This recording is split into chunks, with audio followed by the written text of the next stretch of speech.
What is up, fam? Thank you so much for tuning in to So Real Sports Talk.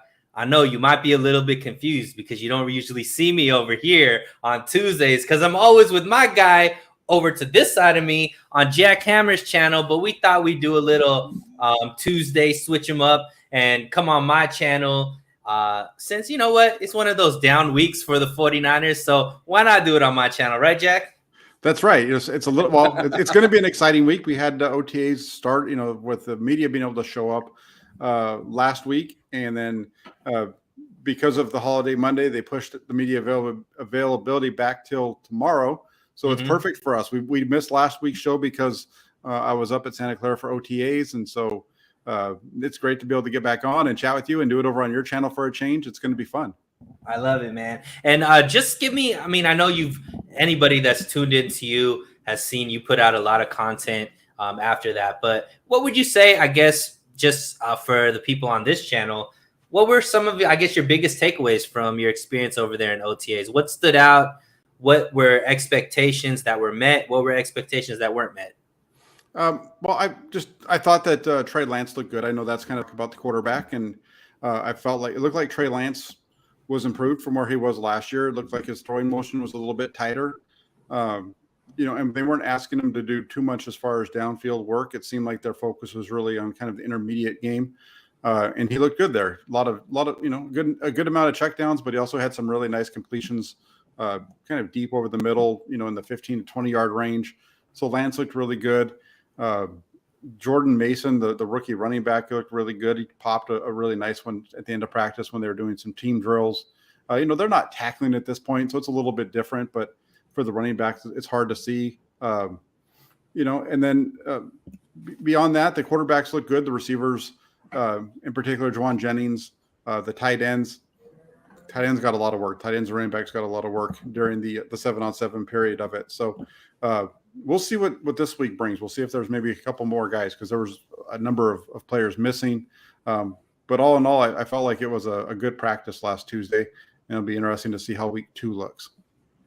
Absolutely. And I mean, it's fun that, the guys are getting, OTAs mean we're that much closer to the season starting. And there's a lot to talk about as far as, specific to camp and OTA, because there are a lot of battles out there that I know a lot of us are excited to talk about, but that's not what I felt like we should do for this show.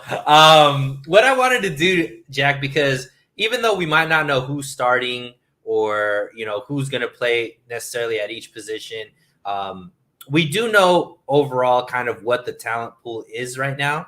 And what I wanted to do was go over kind of, did this offseason solve some of the problems from last season? So obviously 2021, for all intents and purposes, was, I would say, an overachiever type year.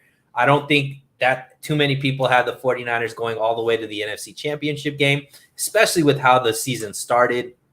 So, but even though there was a lot of success, there were some common consistencies as far as issues with the 49ers. So I thought we'd go back and forth off the top of our head and just talk about what were some of the main weaknesses from last year's 2020-2021 team that made it to the NFC Championship, and whether or not you think John Lynch, Kyle Shanahan, and the rest of the 49ers brass did enough to combat those problems going into this season. So I'll pass it over to you. Anything off the top of your head were some major issues from last season? Well, I think it starts off with field position, right? If you go back and you look at the 49ers starting field position last year on the offensive side, they were regularly starting deep in their own territory. Their average starting field position last year was their own 27-yard line. And that was fourth worst in the league, 29th overall. And that's not good at all. And then on the defensive side, it wasn't much better, but they were starting at their, it was about their own 30. So they were more on their side as far as scoring. So it just wasn't a good, their special teams. And I think that goes back to their special teams. And so when you saw the offseason, I know it's kind of been a little, some folks have kind of panned it a little bit because their biggest acquisitions were more, were special teams guys. They weren't going to be helping to say the offense or the defense because playing those positions. But I think when you look at it, they went out and they addressed their coverage units, they addressed the return units. And I think with the guys that they brought in around that, the 49ers' hope is that they're going to be able to step up in that area. And if you can get that ball, it's not even, if they can get to the middle of the pack in those two numbers, I think you're going to see that's good enough probably for a win or two, maybe even 2 or 3 wins just in that, because they'll be able to not have to go so far and the offense won't be so stressed as far as having to go the length of the field every time they touch the ball. Absolutely. And I mean, I think that was definitely one on my list is the special teams. And you talked about the starting field positions.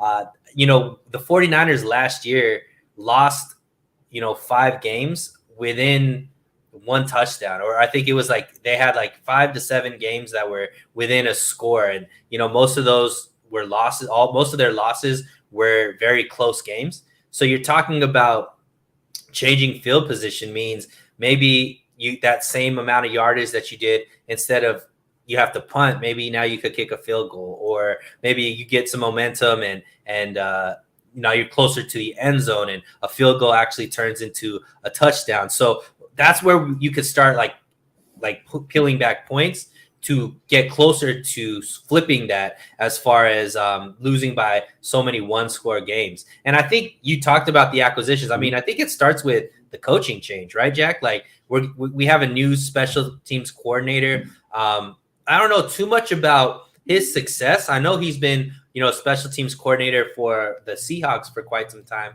but he seems like a pretty seasoned guy. I think he's been top 10 as a coordinator throughout his career, which would be a lot better than where the 49ers were last season. And then you talk about specific impact players, right? Ray McLeod is one of the best returners from last season. He's obviously been an acquisition for the 49ers.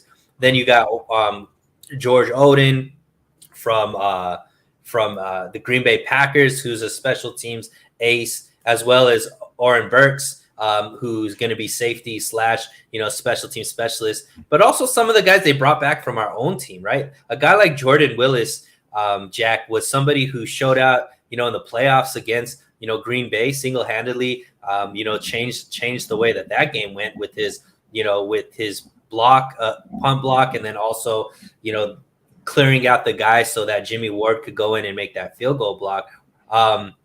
They brought him back. So they brought back some of the guys, and Jordan Willis was somebody who we only got to see play second half of the season. So now having a full season with him, with that continuity, plus some of the other guys that they brought in that were more geared towards special teams, you imagine that the front office isolated this as an issue and then really attacked it in the right way with the coaching changes and the personnel they brought in. Yeah, no, absolutely. Odom, like you mentioned already, and the Burks, but also Tarvarius Moore. He was a one of their special team standouts before he was injured, and so we'll see how this works out. We'll see if these additions that they made plays out, and then on top of that, like you said, and you brought it, that was a really good one. The guys that they already have on their roster that are coming back, Tarvarius Moore being one of them. If they can increase that, if you go back and you look at 2019, they were one of the better teams in terms of starting field position. They were 4th in the league in starting field position on offense. They were starting all the way out at their own 32-yard line. It was a big difference, and part of that was special teams. Part of it was the turnovers as well. But I just think that this is one of those things where it's kind of like the hidden yards of the game type of a thing, because everybody looks at the offensive output and the defensive output. They don't really take into account what the special teams is doing as well. And I think that this is one that they've taken steps to upgrade, and we'll see, in a couple of months if it starts to pay off. Yeah, and not to mention too, the 49ers over the last 2 seasons as well, Jack, have drafted a lot of athletes, right? They've drafted more cornerback position. They've drafted more secondary. They've drafted, some guys that, are late round receivers and things like that, or running backs. Some of these guys can compete and, be in that special teams upgrades as well, because you're talking about younger, quicker, guys that are hungry to make a team, and maybe special teams is that avenue where they could actually make it. So I imagine that this team would have a lot of options to bring into special teams. It can kind of pick the best out of them to make sure that unit is a strength versus a weakness like they were last season. Oh, no, it definitely is. They have a lot of guys to pick and choose from, and I mentioned Moore already, but then you add in a guy like Samuel Womack, Tariq Castro Fields, as rookies. If they can step in, those would be a big help as well. And even on the offensive side, you have you have Rayward McLeod, like you mentioned earlier, and we'll see if like Trey Sermon or Ty Davis Price, if they get in there at all on the special team side. For sure. And especially with a guy like Trey Lance, you want to make it as easy as possible for him to have a successful season. Field position can really play a role in that. And I think it also helps out Kyle Shanahan because starting at the 35 or 40 versus the, 25 or 30 opens up the playbook a little bit more. You have, more options that you could do there. It's not just about flipping field position through, getting a few first downs. Now you can actually attack more and be more aggressive. So I think overall, I believe that is one of the biggest issues from last season. But I also give kudos to the front office because I think they did enough, Jack, to flip that this season. What about you? You think they did enough? Yeah, I think they've done a lot throughout, throughout the offseason to really improve throughout this roster, and it's going to be a lot of fun to see how this thing all comes together. Sure. I want to bring up another one. For me, one thing that really stood out, and this was probably throughout the season, especially at the beginning of the season, was just defensive penalties, right? The 49ers were one of the most penalized teams last season.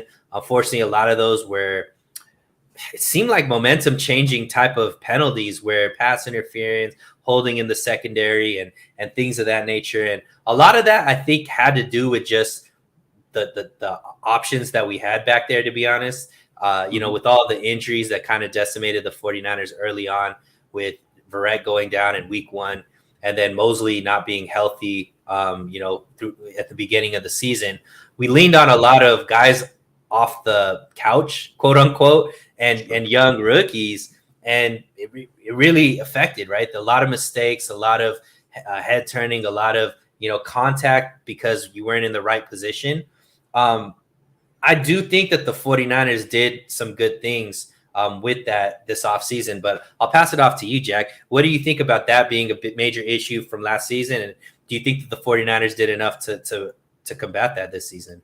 In the secondary? Or just overall with defensive penalties? No, I think overall, I don't know if I would say it's the penalties. I guess if we're looking at the defensive side and the bigger penalties, they had a lot of pass interference issues, right? And they weren't they the most penalized, like, pass interference team by far last season? Well, they definitely were early on. They got a little bit of a handle on it as the year went on, but they were definitely struggling with that in the first half. And then I think some of that had to do with losing their starters and losing Jason Verrett.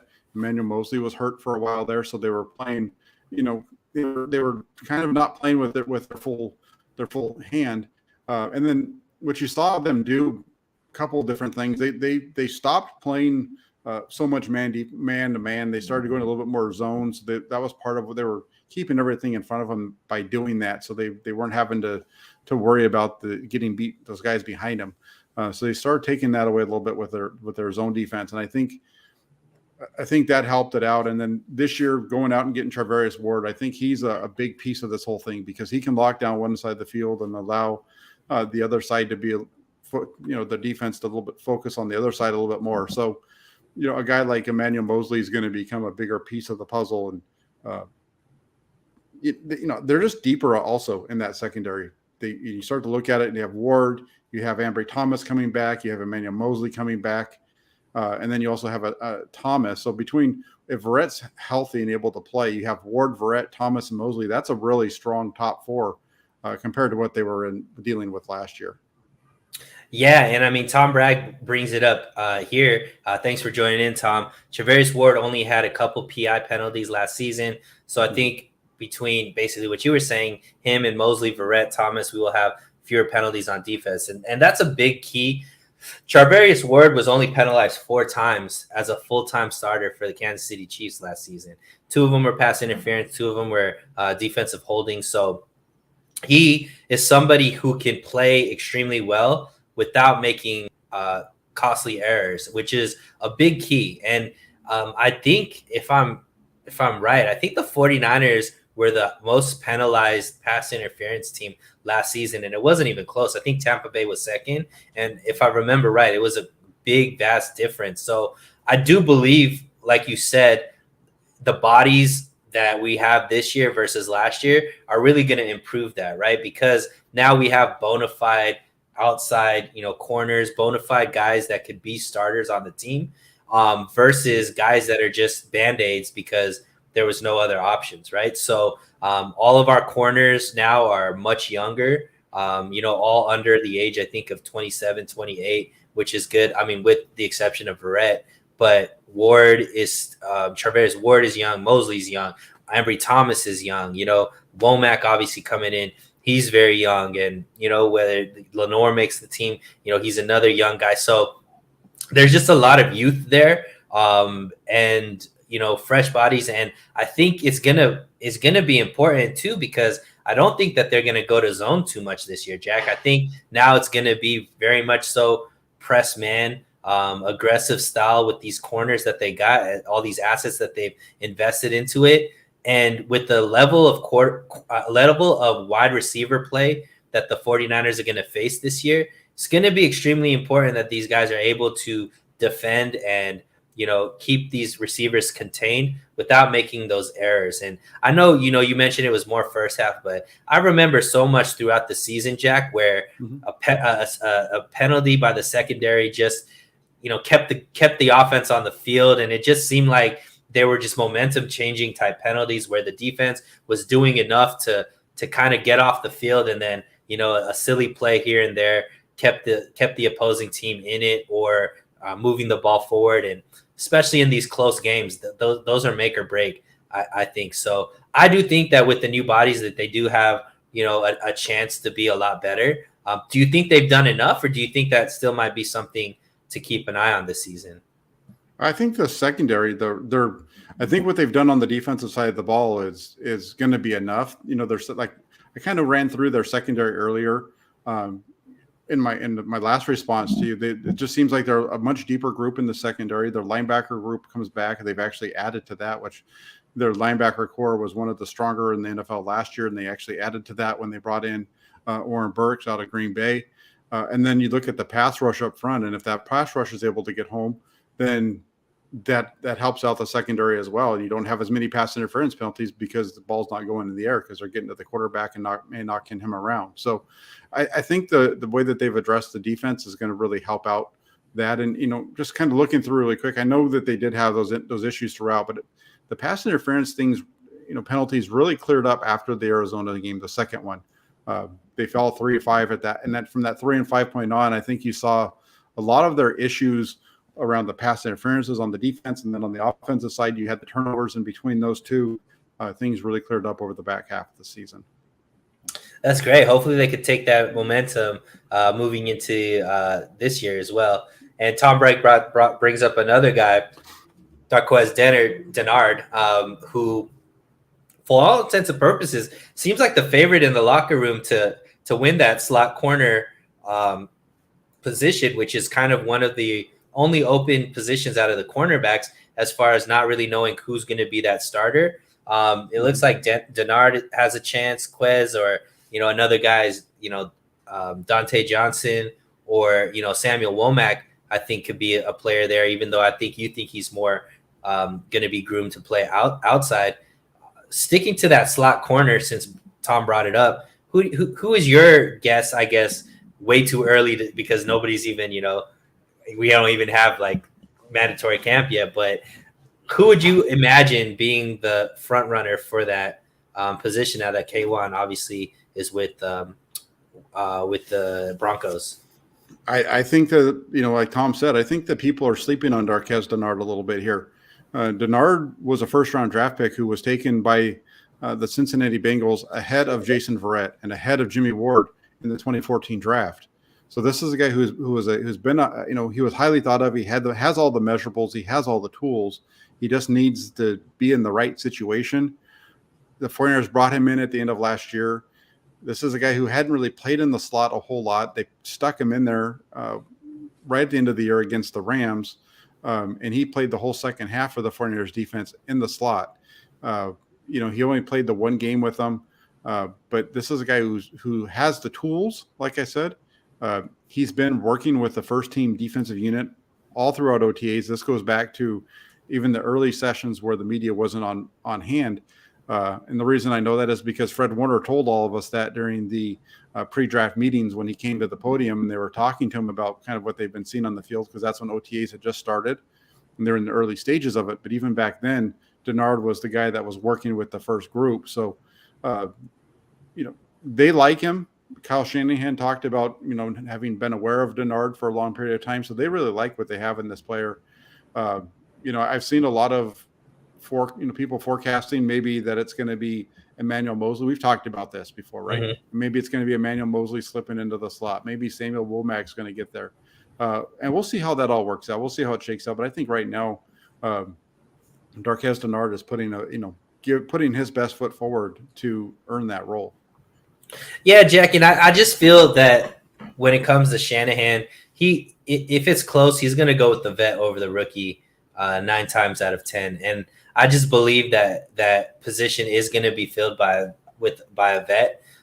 Whether it's Denard, I think another person that could be there is Dante Johnson. He's played some slot, and I do believe that the team respects Johnson a lot because of his flexibility with what he's done for this team. So maybe that's the only position that he might be able to actually make the team with, because they're so stacked on the outside now. So I think it's probably going to be between Quez and Johnson in my estimation. Who knows if somebody else, stands out during camp though. Well, I think the one thing that people, we start to look at that nickel spot, right? And everybody thinks about just the coverage, which is obviously important. But whoever that nickel, the way that the 49ers use that nickel, all the teams do, but especially the 49ers don't put a high emphasis on the nickel, as far as having to be a top flight player because of the way that they kind of scheme around him. But whoever's in that spot has to be able to defend the run, because that guy's really, and tackle the run, because he's basically your third linebacker. And so that's where Denard fits. That's also why Dante Johnson has always done okay in there. He's a guy, Dante Johnson is the part of why he sticks around is because he can play corner, he can play nickel, he can play safety, he can do everything that they need him, anything anywhere. So that's kind of a nice, having a guy that can plug and play all throughout in all your positions. Although he's not a top flight player at any one of them, that's still a key, piece to have. And I think when you look at Denard and Johnson, that's one of the things, and that's why I'm not so sold on Emmanuel Mosley. I don't really know if the 49ers want to stick Emmanuel Mosley in there against the run. Same thing with Samuel Womack. I don't know if they really want to stick him inside against the run, because I haven't seen him be a guy that really wants to stick his nose in there all that often from his college film. It'll be interesting. Right now they've had Denard and Quantrez Knight. Those were the ones that were getting most of the reps last week at practice. And I mentioned this with the running backs on another stream. It could be a situation where they're just giving them the reps to really see what they have, and it might not be that they're necessarily their 1 and 2s in their minds right now. It's just that they want to be able to get as much look at them as possible, and this is the best time to do it. Yeah, and Dante Johnson reminds me a lot of Brunskill, right? Because that's kind of, I think, why Brunskill continues to be brought back as well, is because his availability to play multiple different positions. He might not be, top tier at any one position, but he's good enough at enough positions that you got to find a way to keep him on your roster, either as a starter or depth pieces. So I agree with you as far as, what Dante Johnson brings as well. Yeah. So those are two that we feel like the 49ers have done enough to really combat, right? We talked about special teams, and then we just talked about penalties, especially in the secondary.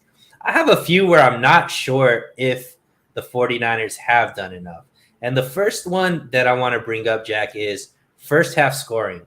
So I looked up the stats today, and the 49ers averaged during the regular season a little over 10 points per game in the first half. Then when you look at, their 5 losses in the regular season, they actually average less than that in those 5 losses.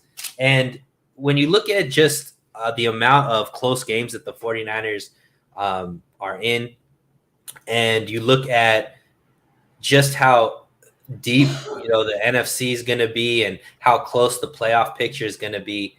A loss here where you should have won here and there could be the difference between making the playoffs and being the number 1 seed. It looks like with how competitive the NFC is. Do you think, and especially with, I think, a guy like Trey Lance coming into his first year as a starter, you don't want to have to play too many come from behind type games where, you have to have a game-winning drive week after week after week, or to be able to do that. And one of the best ways is, punch them in the mouth early, get on the board quick so that you're dictating things versus having to be reactive and play one of those, air it out type of games. When everything's moving forward, you can kind of be as balanced, like Kyle Shanahan likes to say. So how do you think have the 49ers done enough to combat that? Do you think that they'll be able to go get over these woes of lack of scoring in the first and second quarter? See, that's a tough one, and you go back and you look, and it's an interesting point that you bring up, because they were in the middle of the pack last year in this stat. They were 16th in the league, only 11.7 points per game. But if you go back in 2019, they were much higher. They were 4th at 15.4. They were actually second best in the NFC. I think that part of what you need to look at there is what was happening in between those 2 years. In 2019, they were turning the ball over a lot on defense. They were getting a number of turnovers. They were giving their team short fields, or they were getting pick sixes and things like that. So I think that I'm going to say that I think that they did do enough, just because this goes back to the way that Trey Lance, I think, is going to be worth some additional points with the way that what he's going to be able to bring to the table.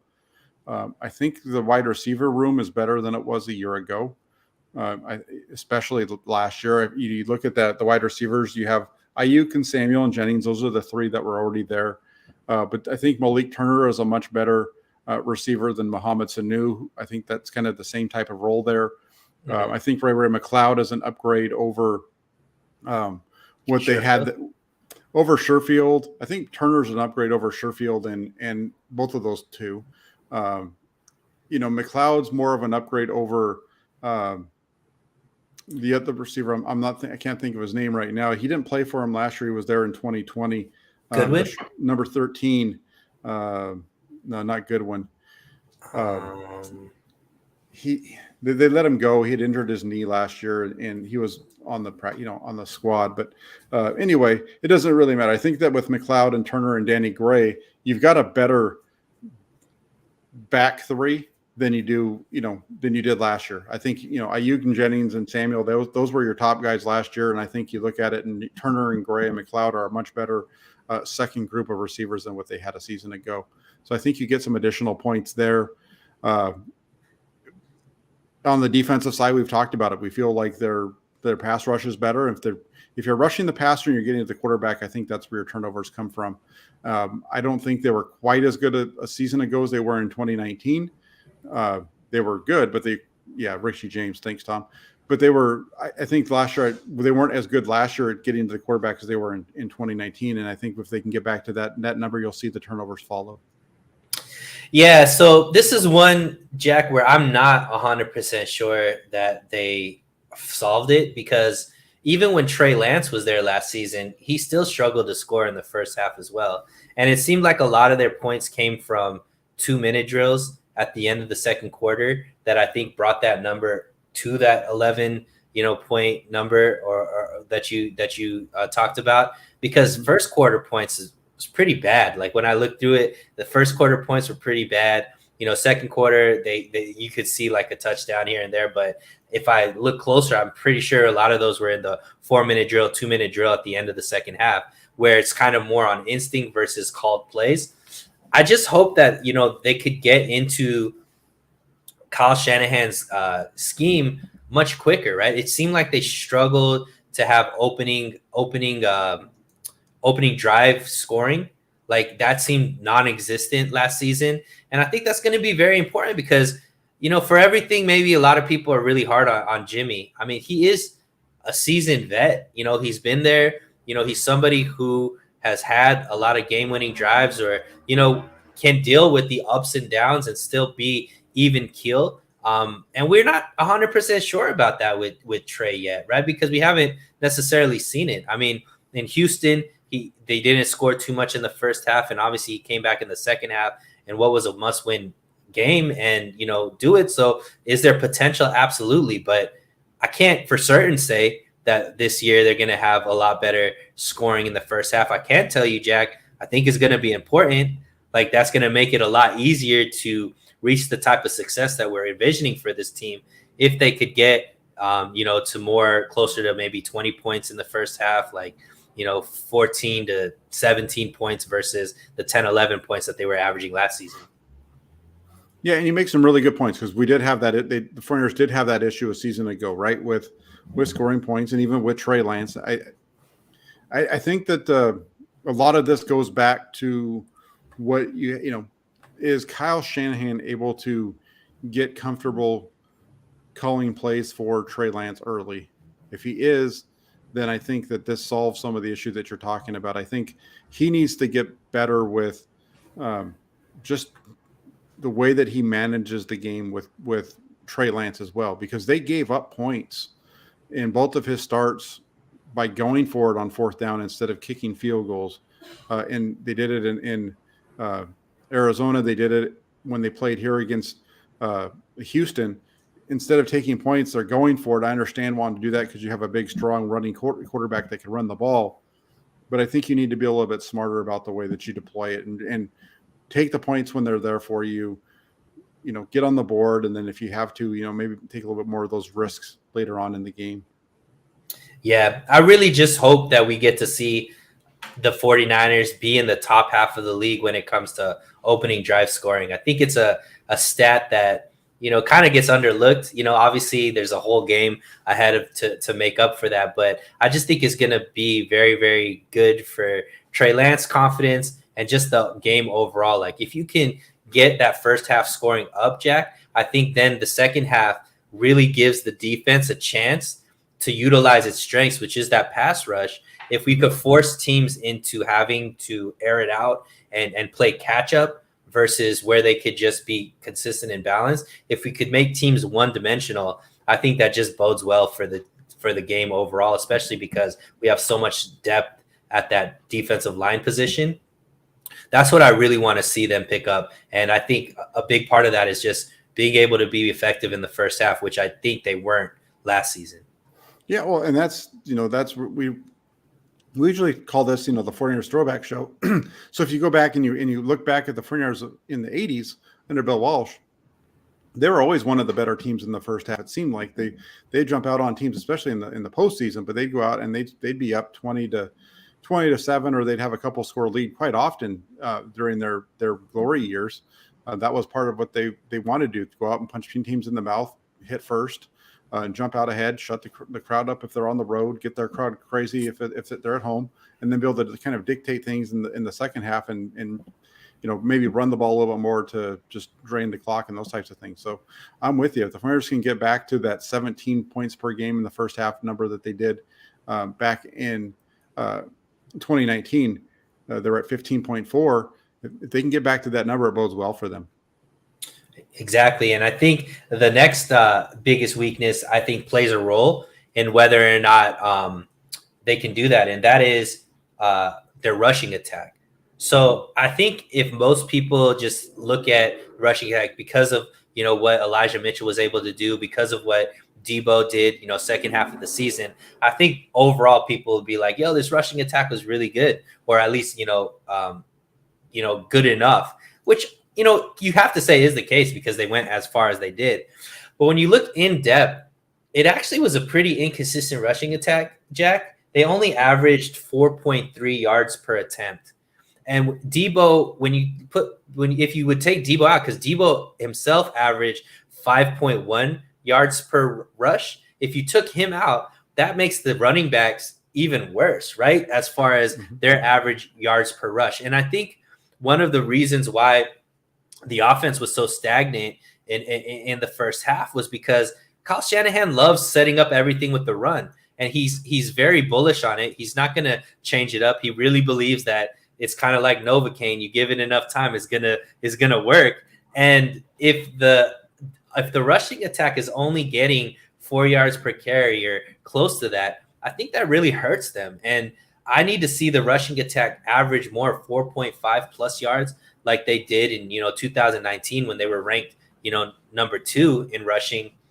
I just don't know if that's the case, right? Do you think that they've done enough to fix that aspect of it, or do you even think it's as big of an issue as I think it is? I think it's a big issue. They were really inconsistent with it. That's why Deebo Samuel got so many carries in the second half of the season when they decided to start giving the ball as a running back, because they were very inconsistent in the running game, and they weren't able to sustain drives quite as well as they had in years past. It wasn't consistent. It was very hit and miss. They'd have a big run, 10-yard run by Mitchell, but then the next 2 times would be, a gain of 1 and a loss of 1 kind of thing. And then they'd have another big hit or something. Like it just wasn't consistent. And that's one of the things that they need to be able to get back to. And I don't know if they've addressed it enough. They still have the same group as they had last year, except with the addition of Tyrion Davis-Price. But beyond that, it's the same group. And so is it going to be on Trey Lance and his presence on the field to open up the rest of the running game? I think that's the question that we have to ask. Is at this point I don't really see it. And Andrew makes a point. They missed McGlinchey. I don't think they missed McGlinchey in the run game. I think they were fine in the run game. I think what they were missing was a back that could hit it. I think it was more of an issue with the back, and that's why you saw Deebo Samuel in there, because he was their explosive guy. Deebo Samuel was their Raheem Mostert. Deebo Samuel was their Matt Breida player from 2019, right? Tevin Coleman was, if you were looking at this 49ers team from last season, Elijah Mitchell was a mix of Tevin Coleman and Jeff Wilson Jr. He was their guy that was the guy that was like their banger. He was kind of what you expected Coleman to be, but they didn't have another back that they could go to that was going to take it to the house like they did in the years past, that's where Breida and Mostert came in. And they just didn't have that last year, and that's why Deebo Samuel was back there. And I don't think that they added that this year with the guys with Tyrion Davis-Price. I think they just added another bulldozer. So I don't know. I don't think the running game necessarily is going to be much different than a year last year. Yeah, and I mean, to your point, I think all indications are all, at least the faithful and me included, I really thought that they were going to go after a burner in the drafts somewhere deep, like later rounds, and just get like a speed guy because, obviously Mostert left in free agency and they didn't have that change of pace back. But it seems like they have a clone. Like now it's like all 4 running backs that are going to be on the roster all are pretty much the same type of build, same type of style. And they kind of just double down on it, which it seems like they're going to be doing more of that power rushing attack. So I guess it's going to point to the offensive line, right, Jack? So where you said that they didn't miss McGlinchey, I think I would push back a little bit on that, Jack, because I did notice a big difference when McGlinchey went down, that they started running the ball to the left a lot more than they would to the right. Like it was pretty much like they were only running to the left, it seemed like, in a lot of those games. Obviously, because you have, the best left tackle there. And that's their strength on the offensive line. McGlinchey is known for being a really good run blocker, for his deficiencies in his pass blocking. He is somebody who you can count on as far as run blocking. So I do think him coming back is going to open up all avenues to be able to do that. And I think another thing that may be an increase is if a guy like Jalen Moore can earn that right guard position. He is more athletic than Brunskill. He is younger, so maybe he could add some of that because that is, I think, opening up that right side to be able to run behind the right guard and right tackle so that the defense really has to pay attention to where the ball is going or where the rush is going, I think will help out. But it does seem like it's going to be one of those where they're punishing. And hopefully second half, that's where you start seeing, these 4 or 5 yard rushing attempts turn into 15, 20 yard plays just because the defensive line is gassed with the physicality that the offensive line is bringing. Yeah, I think you're going to see the running game be very similar, like you said, and I think it's going to be more between the tackles because that's what they have, and I think the explosiveness in the offense is going to have to come from the right arm of Trey Lance. Yeah, absolutely. The passing attack is going to be a lot more where the big plays come from rather than, the rushing attack that has been, the past few years. Anything else that you could think of, Jack, that you thought were weaknesses from last year? In terms of the weaknesses from a season ago, I think we pretty much hit on them. The special teams were one.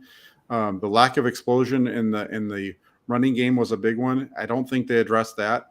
The quarterback position was addressed. I mean, if we were to go through a position by position group, I think while most folks, and myself included, feel like Trey Lance is going to be a better starting quarterback than Jimmy Garoppolo, I think the 49ers quarterback position overall is a weaker spot now because if Lance goes down, they don't have a solid backup quite to the extent that they did to see last year. I think that's Nate Sudfeld's okay, but he's not better.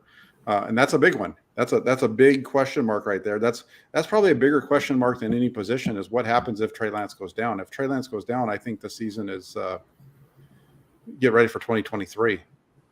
Well, first, knock on wood, right? Because we don't want that to happen, but it is the NFL. I do want, maybe we could talk about it and segue in and we could end on this. I did see today on Get Up, I saw a clip. I think it was Mike Florio or Tenenbaum. Who's the guy who used to be the GM for the Jets? Is that you're a big fan of guys that used to work for the New York Jets, huh? don't put that evil on me, man. But anyways, whether it be a scout or old general manager, it was Mike Tannenbaum, and okay.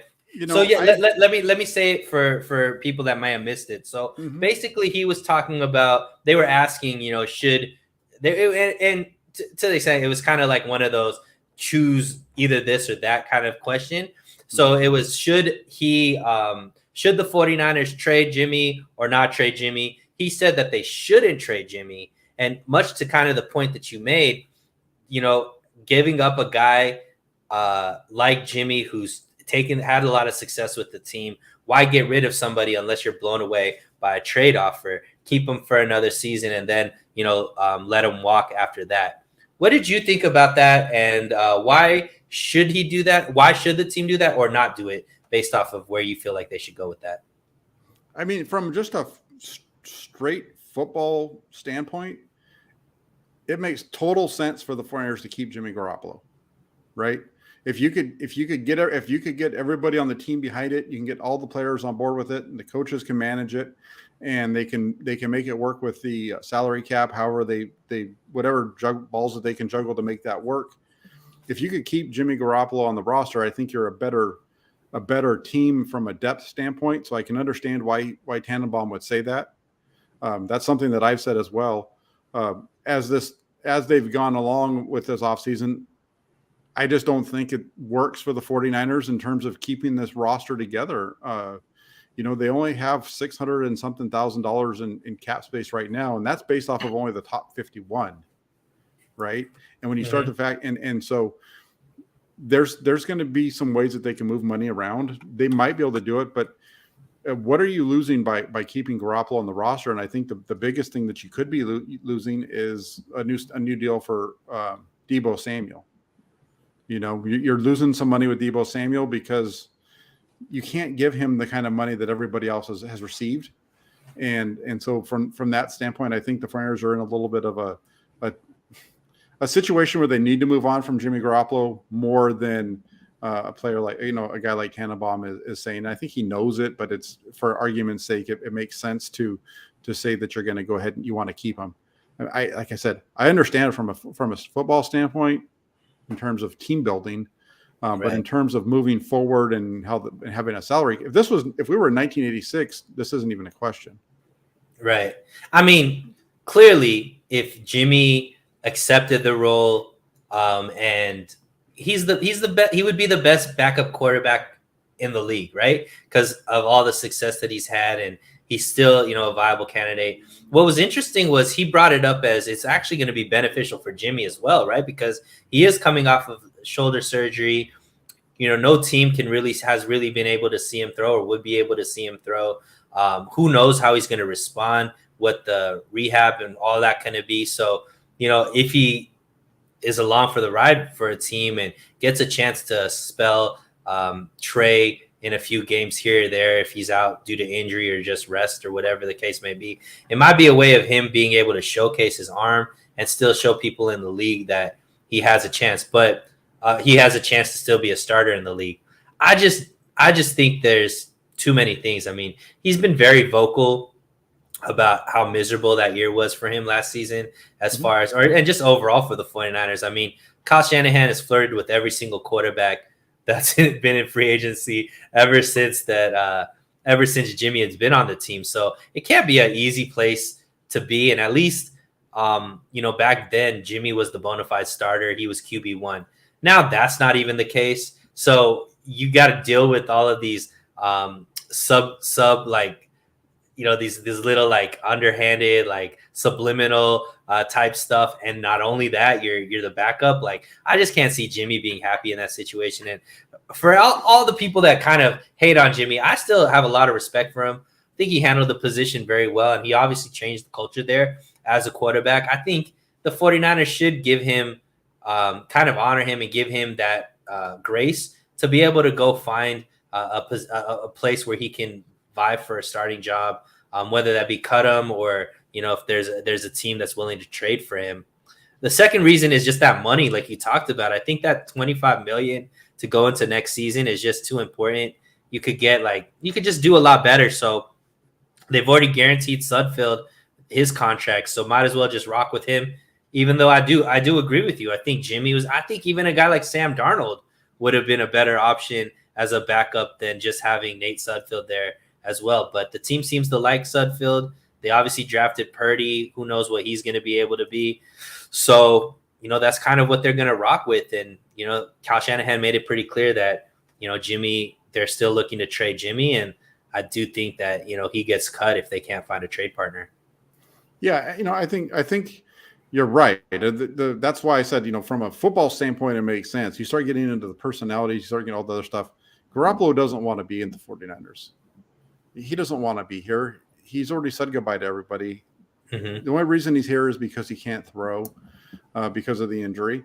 And once he can, I think he's going to be gone. I think he's going to be a Carolina Panther in 2022. I could be completely wrong, but that's just my gut is telling me that he's going to be a Panther. So we'll see and I've been saying that for months. It just makes too much sense for him to land there because with what they have in Carolina, they're not going to win more than 5 games. So you need to find a quarterback. Yeah, Carolina. I think Houston is a dark horse too, as far as being able to play there as well. So yeah, I agree with you. I think it's still fun to talk about. That's just why ESPN's still talking about it. But I think here reading between, Kyle Shanahan doesn't necessarily say things like verbatim. You kind of have to understand what Shanahan's saying. But I think anybody that understands Shanahan knew from the coaches' meetings when he was doing that interview, they basically passed the torch already based off of the coaching changes they made and what they've been doing with Trey. Trey's going to be the starter, and I just don't think that Jimmy, like you said, would be happy being in any other role unless he could compete for a starting job, and I just don't think he can compete here with the 49ers. So it's bon voyage for Jimmy G. No, they're going full steam ahead with Trey Lance. Everything points to it, and it'll be once Jimmy Garoppolo is gone. It's going to be interesting to see how this thing all unfolds because I think the firms are going to be good. If they have some issues, things are going to be really interesting around Santa Clara. Yeah, and I mean, Andrew says Mike Glennon's still out there. That's funny. That could you see the 49ers maybe bringing in another quarterback to shore up that room, or do you think they're really going to rock with Lance, Sudfeld, and Purdy? Who's out there that you want to bring in? I don't think there's anybody out there that you're really. That was something that really was intriguing to me, Jack, because I really did think that they would go after a guy and bring in a backup. I mean, Nick Foles just got signed to the Colts, right? Like there was still guys out there. I don't understand kind of what the thought process is as far as why they haven't brought somebody in. You would think that they'd want somebody, unless they're really that high on Sudfeld. I just don't see it. He was like a third string quarterback on the Eagles. He's never really been a bona fide backup. So Andrew saying Baker is out there. Maybe they do, if they do end up trading with Carolina, maybe they bring Sam Darnold in that trade and kind of try to extend him to save some money on that contract. I don't know how it works with the 5th-year option, but maybe they still have a plan there. I mean, they're if you were to bring Sam Darnold back, you're not saving a whole lot of money that way.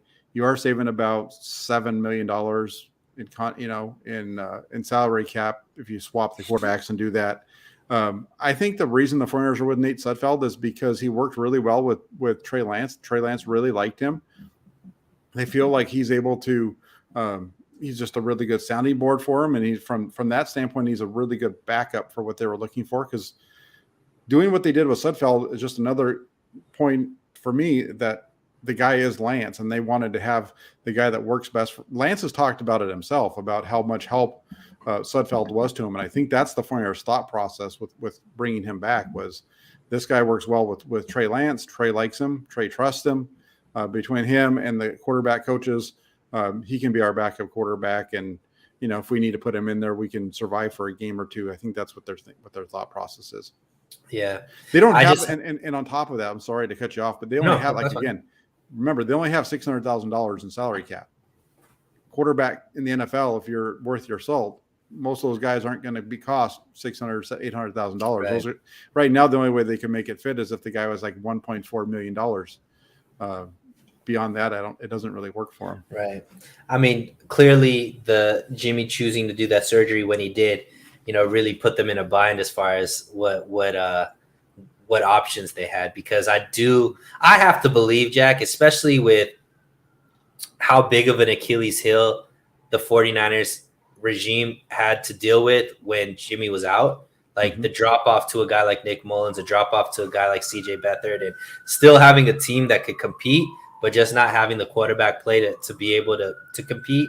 I feel like Nate Sudfeld to me is more like Mullins and Beathard than what Lance was able to do for the 49ers last season. And I just hope that we're not reverting back to Kyle Shanahan's weak quarterback room that's been kind of the Achilles heel for the team and their success. So that's why I just thought last season when they talked about that being a big issue, like it seemed like, okay, they figured it out. Yeah, we need to have a bona fide second option there just in case, our hobbled quarterback gets more hobbled. Obviously, hopefully Lance is a lot more healthy than Jimmy is, but still injuries happen, and one or two, you can't go on a big losing streak in the NFL and expect to make the playoffs. So we'll see. It is a big question mark for me, that backup quarterback position. Well, it is for me. This was something that I brought up late last year during the season, was if the 49ers move on from Jimmy Garoppolo this offseason, who's going to be the backup quarterback, if he's not there? And I remember there's people that write for a website, not mine, that both came back to me and said, I don't really care who the backup is. It doesn't matter. Well, we'll see what happens, because if the 49ers, if they do lose Trey Lance and they have to go to the backup quarterback, it's going to matter. And that could be the difference between winning games and losing games. Sure. And there was guys available. That could definitely upgrade the quarterback room, that because Jimmy and not being able to get that money off the books impeded in their ability, that they could have got for like $5, maybe $10 million max, like between that $5 to $10 million. And, have guys come in to be able to spell that. So we'll see. I mean, I still think this team has the caliber to still win a Super Bowl. Obviously, no team really banks on the backup quarterback. If your starter goes down, you don't really think that you have Super Bowl aspirations, unless you're the Philadelphia Eagles. But yeah, I mean, Jack, thank you for coming on my channel, man. How about while we have everybody still in the chat, what can people look forward to for you this week? This week's going to be a little bit light. Tomorrow, other than tomorrow I'm going to be up at OTAs for the practice. So I'll have a report after practice with that. Beyond that, this is graduation season. Between Thursday and Friday, there's kids graduating high school. My oldest is graduating on Friday. So it's going to make it hard to do the normal streams that I do on Thursday and Friday. So, I'll be getting content up, but it won't necessarily be the normal shows later in the evening like usual, just because I won't be able to with everything going on with the kids and high school graduations. Let's go. Congratulations to your eldest. And look, nobody's going to be streaming too much Thursday night. Game 1 of the NBA Finals with the Warriors there. So I don't know how many people are looking for 49er news while the Warriors are playing. So I don't know about that. So, if it was me, I would go live at 6 o'clock. That makes the most sense. Just because the Warriors that's basketball. We're talking. This is football. We're talking off-season football, not pads, not practice. We talking OTAs, baby. We are talking practice. We're talking we talking practice. Not a game. Not a game. We're talking practice.